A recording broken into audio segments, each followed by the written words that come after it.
occasion when we go far afield. So I'm delighted to see all of you history buffs here this evening.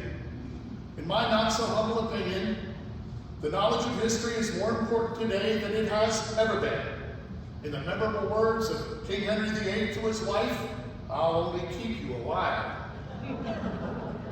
During my lifetime, many momentous changes occurred. Our nation transitioned from agrarian to industrial powerhouse. Rails, telegraphs spanned the country from east to west. The first transatlantic cable connected us to the old world. Automobiles. I had a Stanley steamer in the White House. No, we couldn't do carpets with it. I was the first person to go up in an airplane and down in a submarine. We had telephones, phonographs, light bulbs, steam, electric, and diesel motors, Gatling, Maxim, and Browning machine guns. What possibly could go wrong? This was a pivotal moment in our history, and it took a firm hand and a clear vision to guide us into the future. And as I have often stated, liberty without order and order without liberty are equally destructive. Now, there are numerous superlatives that come to mind to describe me. Steamrollering pants, that damn cowboy to my detractors, and a moniker I fully embrace.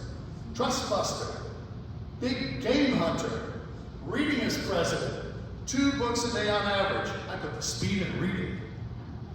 Writingest president, 40 books and 150,000 letters dictated to a sea of worn-out stenographers.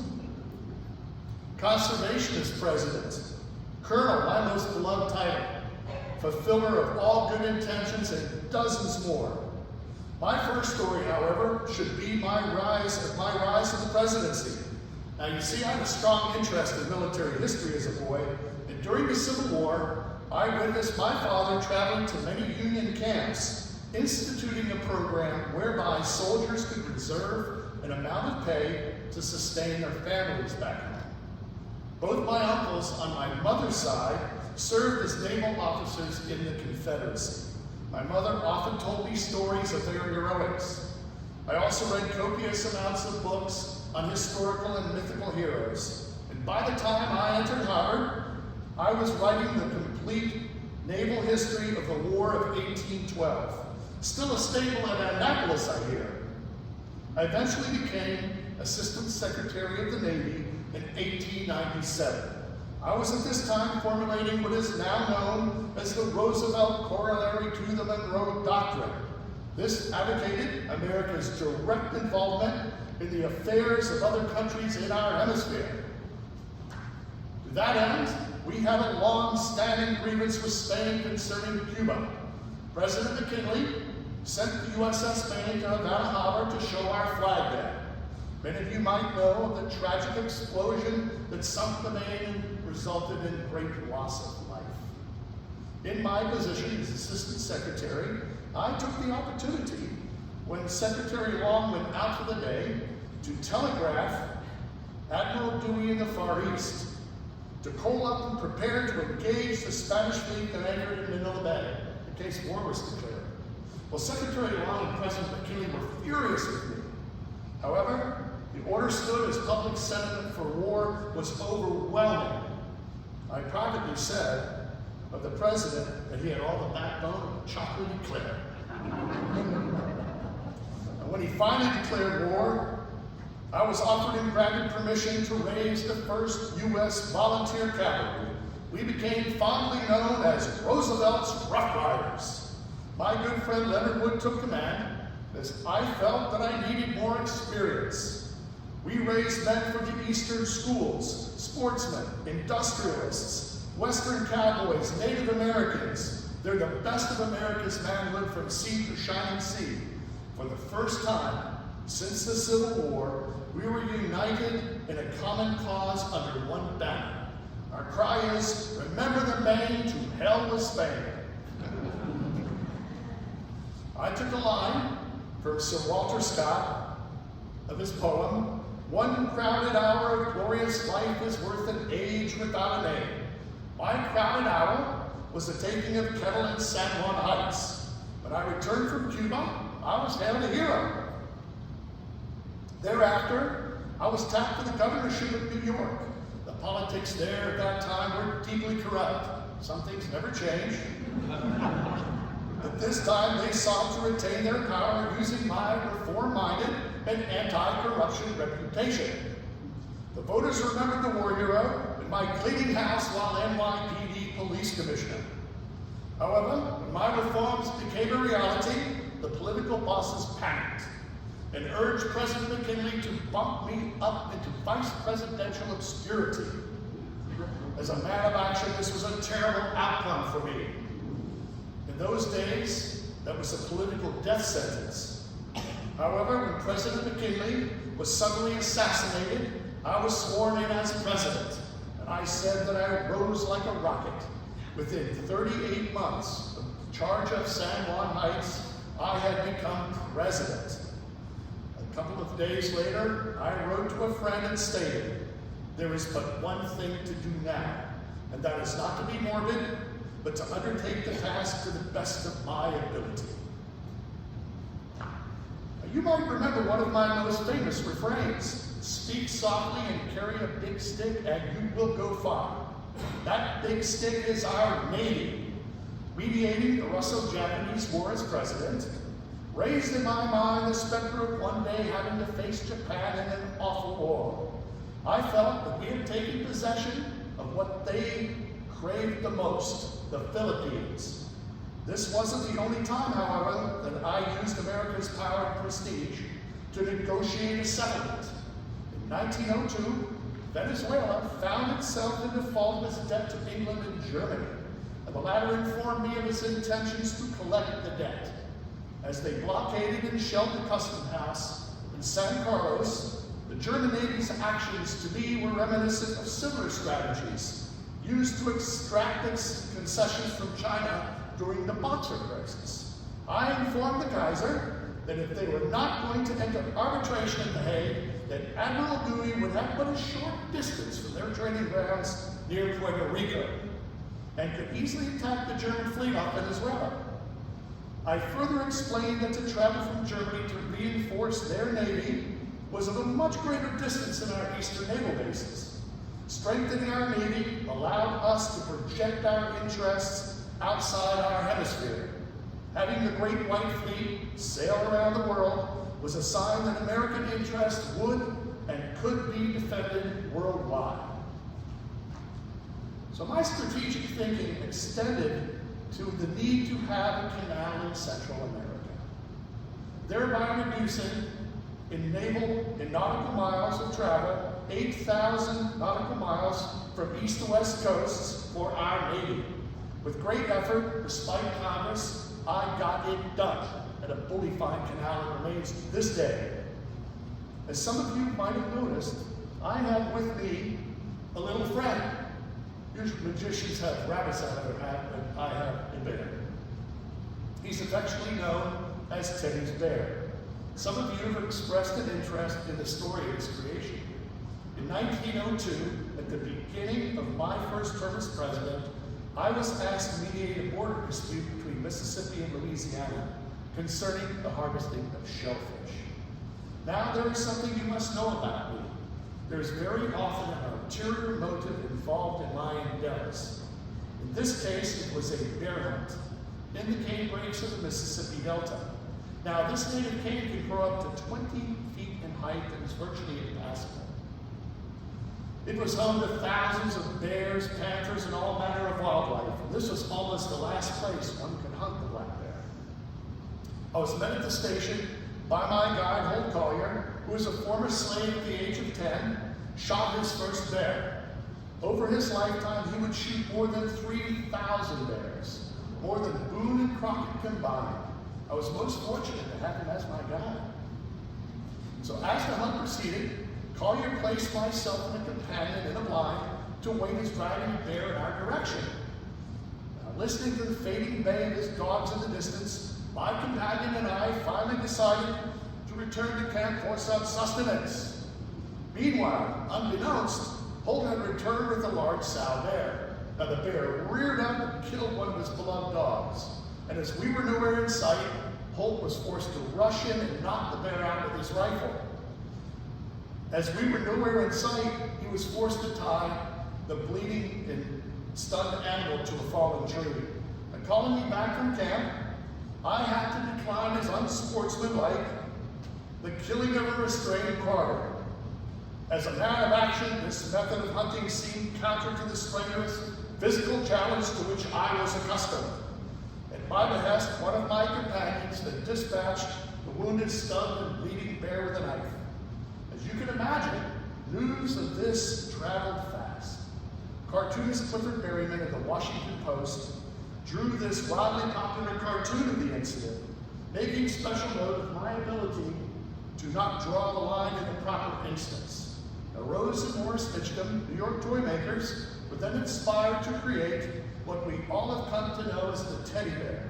I approved of and even adopted their bear as my 1904 Republican campaign mascot. Now, as an interesting side note, at the end of my second term, my friend and hand-picked successor, President William Howard Taft, the man for these pots, wanted a mascot of his own. So due to the president's fondness for possum on his dinner plate, his followers created Billy the Possum.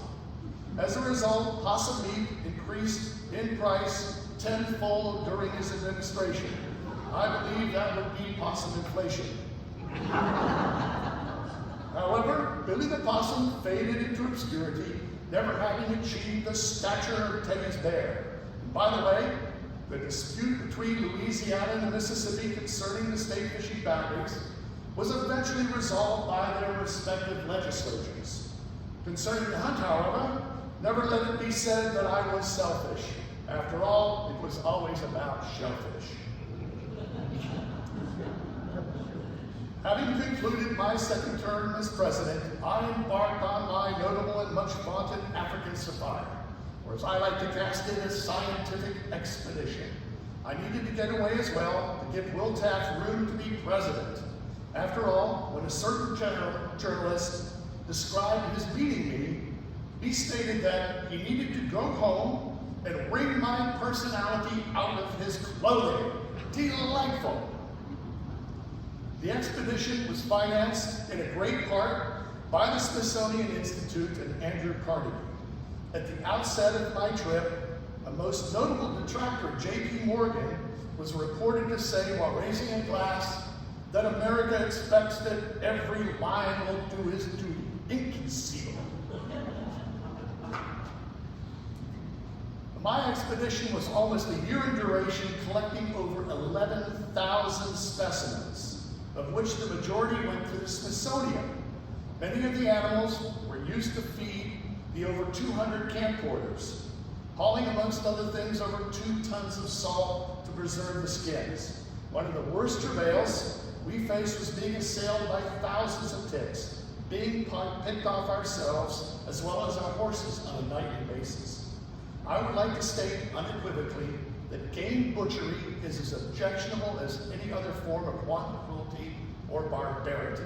But to protest against hunting of game is a sign of softness of the head, not for soundness of the heart.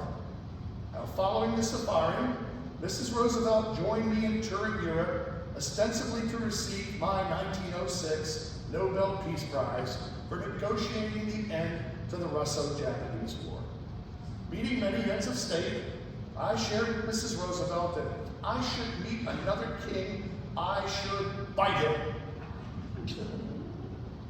Most probably.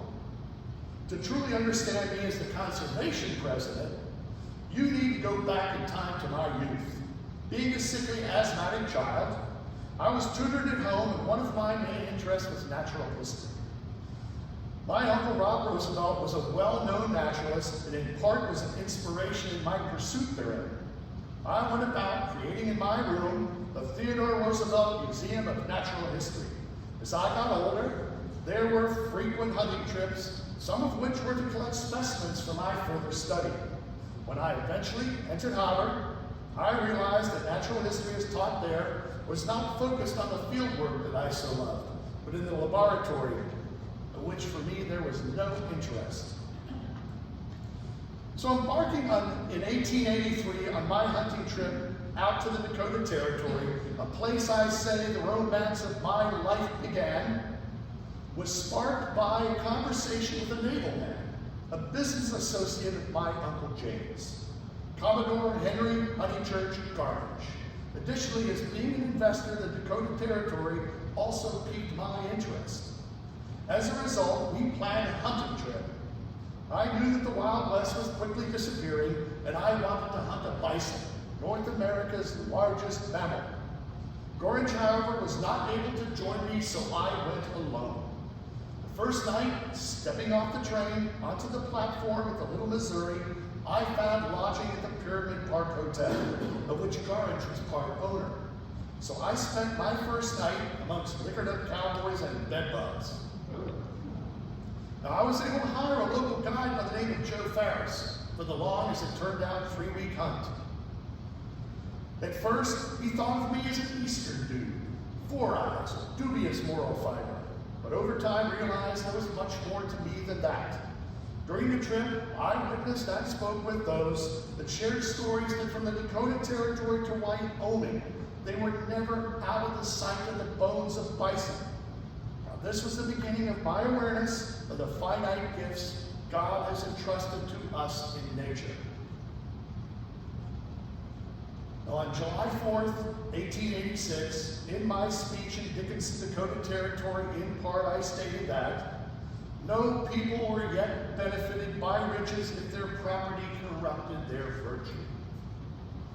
And I would more and more come to believe that those who sought to enrich themselves without concerns for future generations of Americans needed to have limitations placed on them. In my opinion, it is incumbent on the government to be the good steward of our natural treasures.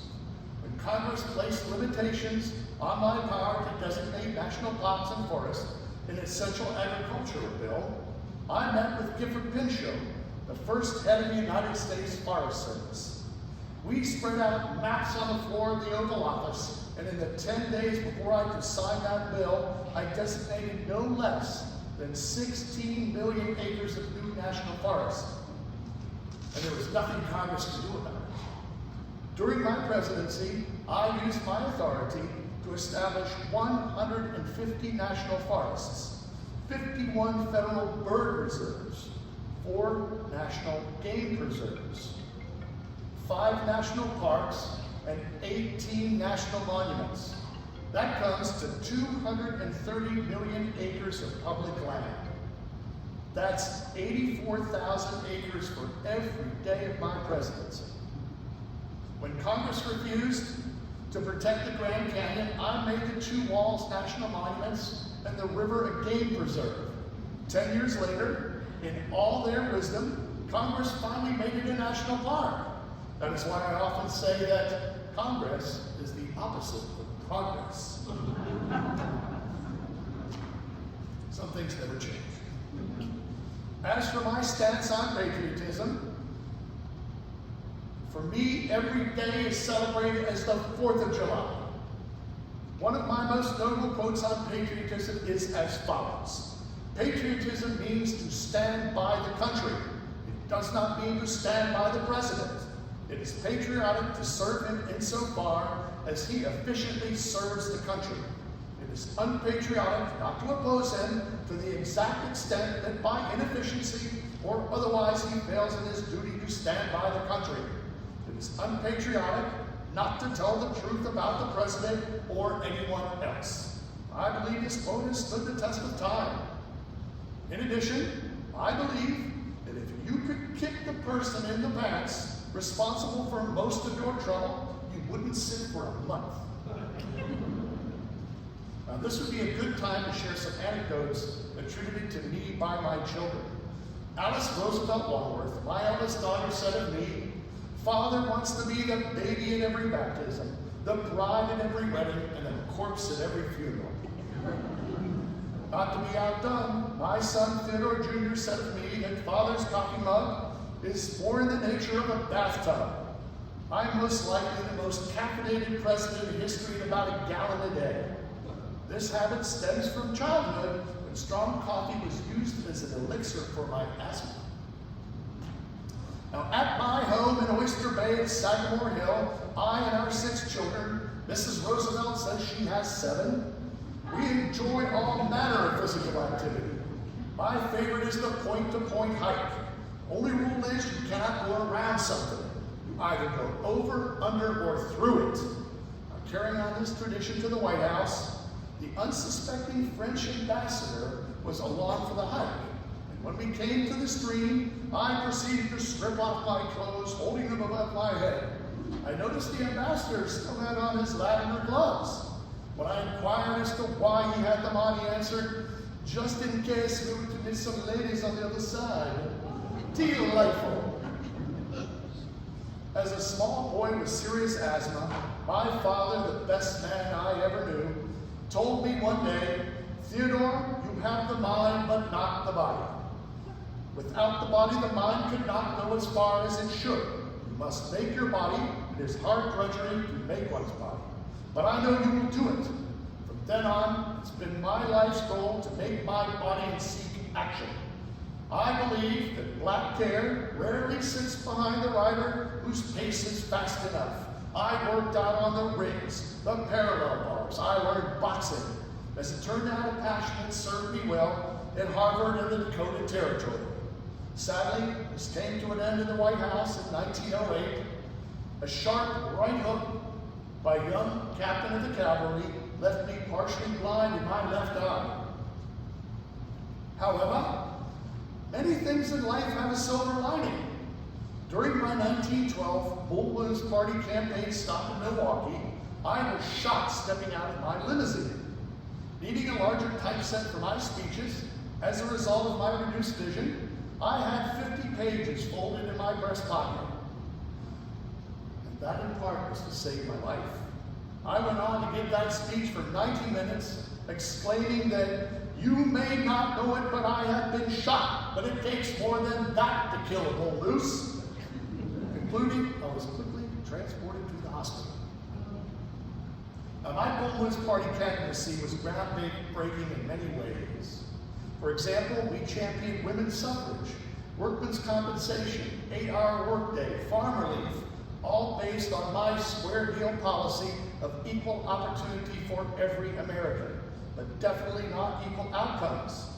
No man needs sympathy because he has work, because he has a burden to carry. Far and away, the best price in life has to offer is the chance to work hard at work worth doing. We still remain the third party, receiving the greatest amount of votes. Sadly, splitting the Republican Party gave the election to Woodrow Wilson, a coward and intellectual snob as far as I was concerned. I felt that this time, unlike so many times before, my political career was truly over. So, I decided to get away for a speaking engagement to South America. While there, I was informed that Brazilian's version of Lewis and Clark, Colonel Candido Rondon, was to lead an expedition to explore what was then called the River of Doubt. I exclaimed to Mrs. Roosevelt that this was my last chance to be a boy. I was joined by my son Kermit, as Mrs. Roosevelt insisted I have a chaperone. It took almost a month to just reach the headwaters to begin our journey.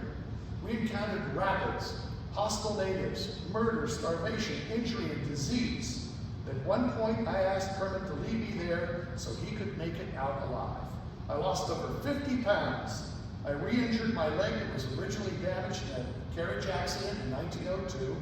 Our party's doctor actually operated on my leg with a penknife, and I lost completely the sight of my left eye. However, we finally emerged alive. The Brazilians subsequently renamed the river Rio Roosevelto. So at the outset of World War I took it upon myself to campaign loudly and often concerning America's unpreparedness for war. In Latin, si vis pacem para bellum. If it is peace you seek, prepare for war. I called President Wilson a coward for not going to war over the sinking of the Lusitania. I stated to my son Kermit that Wilson was that lily-livered skunk in the White House. War had already been raging since 1914. Finally, On the 6th of April, 1917, Wilson finally declared war. My 4 sons joined, as well as my daughter, Ethel Derby Roosevelt, whose husband was a surgeon in the American Expeditionary Force. On July 14th, 1918, my youngest son, Quentin, was up flying with the 95th Reconnaissance Squadron. He was beset by 3 German aircraft and was killed. So I'll now shift to third person, not as Theodore Roosevelt for a moment. So Quentin is the only child of a president to be killed in action. When asked of his service, he would use one of his favorite expressions, noblesse oblige, or biblically stated, to those that much is given, much is expected. When his death was announced and used in German propaganda, it had unintended consequences. The German people knew and highly respected the president, and seeing his sons fighting and dying, while the Kaiser's sons were, as we nowadays say, in the rear with the gear, had a marked impact on their morale. When asked, Mrs. Roosevelt said to her children that we can't expect them to act as sparrows when we have raised them to be like eagles. Now, after the war, Mrs. Roosevelt had a fountain built in the town square of Cambrai near where Quentin fell. It is inscribed with a quote from his father, "Only those that are fit to live who do not fear to die." Now, the president died on January 6, 1919, in his sleep at about 4 in the morning. The cause of death was officially pulmonary embolism. He was hospitalized before Christmas. He suffered from rheumatoid arthritis, as well as parasitic infections from Cuba and Brazil. Now, Quentin's death had a profound impact and surely contributed to his decline. It is said of him that had he been awake, death itself would have been in for a fight. Now, shortly before his death, he said to his dear Edith that, "I don't know if you'll ever know how much I loved Sagamore Hill." So once again, as your 26th president, I gave a speech in France at the Sorbonne on the 23rd of April, 1910, entitled Citizenship in a Republic. This most often quoted section has become to be known as the man in the arena. It sums up my view of life. It is not the critic who counts. It is not the man that points out how the strong man stumbles, nor how the doer of deeds might have done them better. The credit belongs to the man who is actually in the arena, whose face is marred by dust and sweat and blood, who strives valiantly, who errs, who comes short again and again, for there is no effort without error or shortcut, but who actually strives to do the deeds, knows the great enthusiasms, the great devotions, who spends himself in a worthy cause, and who at the best, in the end, knows the triumph of high achievement, and who at the worst, if he fails, at least he fails while daring greatly, so that his place shall never be with those cold and timid souls who know neither victory nor defeat. So in conclusion, I would like to tell you that I have lived a life more full than any 9 men that I know, and I ask of you only that you keep your eyes on the stars and your feet firmly planted on the ground. Thank you. Bully, bully, thank you. Do